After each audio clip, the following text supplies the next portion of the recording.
समय के साथ-साथ सब कुछ धीरे-धीरे बदलने लगता है। ये सारे लोगों ने अनुभव किया होगा, मैंने भी किया। Everyone, welcome back to my YouTube channel Indian मैट एंजू। कैसे हैं आप सब लोग? उम्मीद है बहुत अच्छे होंगे, हम भी अच्छे हैं। तो आज का व्लॉग भाई के जन्मदिन का है, तो पूरे ब्लॉग में बने रहिएगा हमारे साथ। अगर वीडियो पसंद आए तो लाइक भी कर दीजिएगा और चैनल पे पहली बार विजिट कर रहे हैं तो सब्सक्राइब कर लीजिएगा। तो बदलाव का अनुभव मैंने कहाँ किया वो बताना बहुत ज़्यादा ज़रूरी है। बदलाव का अनुभव मैंने डेकोरेशन पे किया। बचपन से लेके आज तक मैं और छोटी बहन मिलकर आज के दिन भाई के जन्मदिन का डेकोरेशन करते थे। केक पहले जब छोटा था तो केक नहीं मिल पाता था आस-पास, तो हम लोग ना दूध का जो मिल्क केक है उससे बना के कटवाते थे।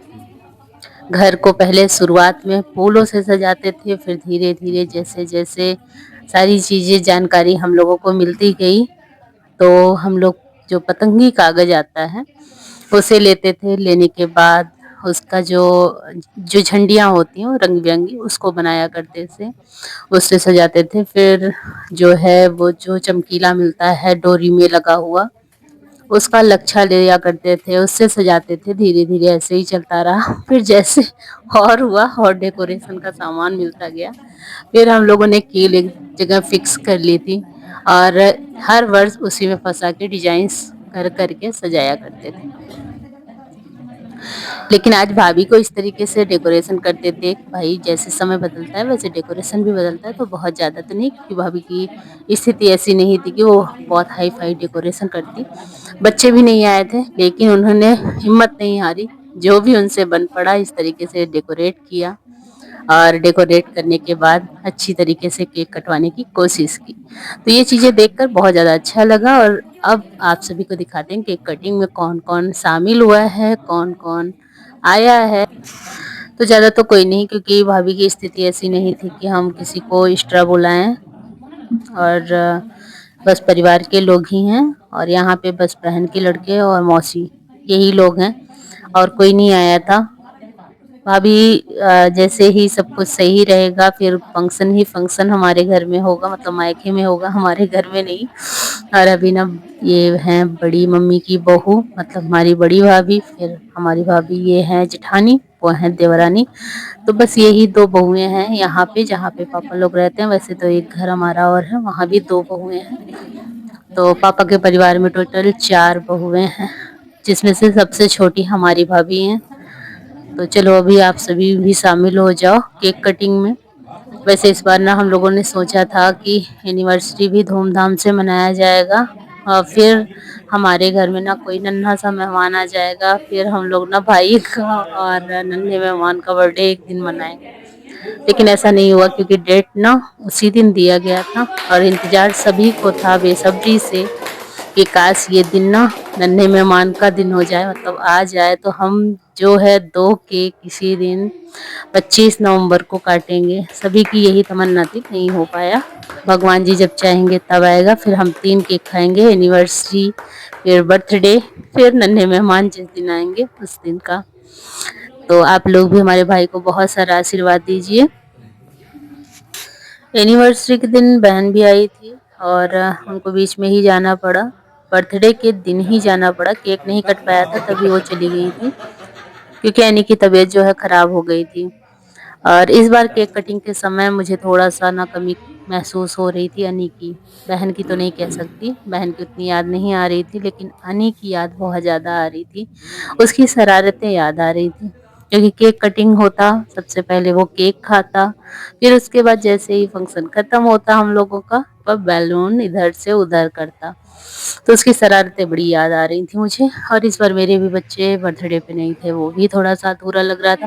देखो कोई भी फंक्शन हो, केक कटिंग वाला जहाँ पे फंक्शन होता है, वहाँ पे बच्चों का रहना बहुत ज़्यादा ज़रूरी होता है। ये मैंने इस बार महसूस किया, इससे पहले ऐसा कभी नहीं हुआ था कि बच्चे ना आएँ। और अनी था वो भी चला गया, तो ये थोड़ा-सा अजीब हो गया। बच्चों का न रहने का मेन कारण ये था कि दूसरे दिन था स्कूल, और स्कूल जो है मिस हो जाता है, इस वजह से तीनों का मिस होता है, इस वजह से उनको जाना पड़ा।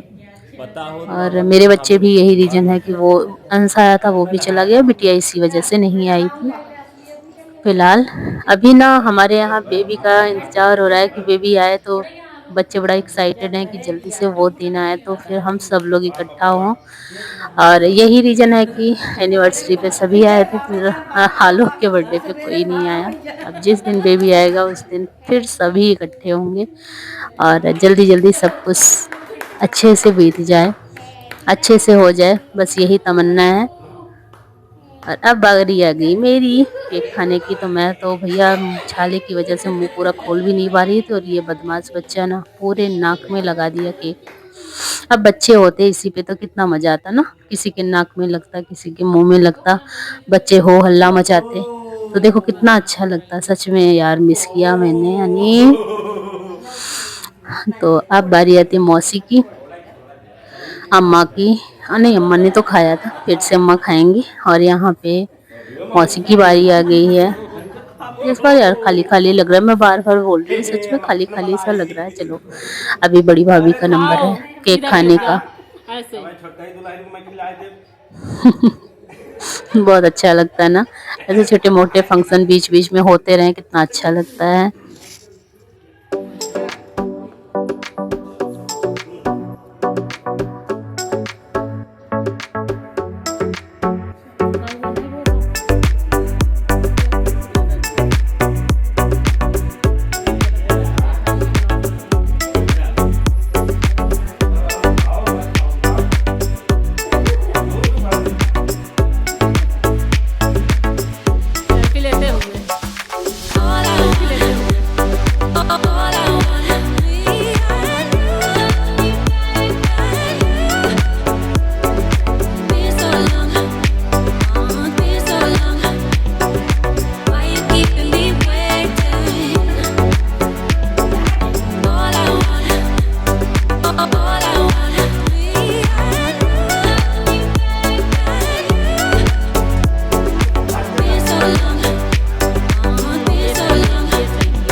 इतना वीडियो बनाती हूँ ना, अभी तो फोटो शूट करवाने का मेरे पास ना तरीका नहीं मिला। और मैं यहाँ पे केक खा के फोटो शूट करवा रही थी और ये पीछे की तरफ इतना झुक गई कि फोटो पता नहीं क्लियर आई नहीं आई। चलो हो गया जैसे भी हुआ। तो बारी बारी से अब सभी को होगा फोटो शूट। और देखो केक नहीं खत्म हुआ और ये लड़का कह रहा है चलो ऑटो भाई दूसरे को नंबर दो। क्या है ना, मेरा भाई थोड़ा सा मस्तीखोर है, मस्ती ज्यादा करता है। और अब बारी आती है पापा लोगों की, तो चलो मेरी फोटो तो क्लिक हो गई, भाभी ने की। और अब ना मैं सभी की फोटो क्लिक कर लेती हूँ थोड़ा सा। ये यादें जो है ना वो साल भर हम संजो के रखते हैं, देखते रहते हैं। फिर उसके बाद दो चार पिक्चर कहीं हम शेयर कर लेते हैं, फिर उसके बाद धीरे धीरे हमारी गैलरी से एक एक कर कर डिलीट होने लगती है।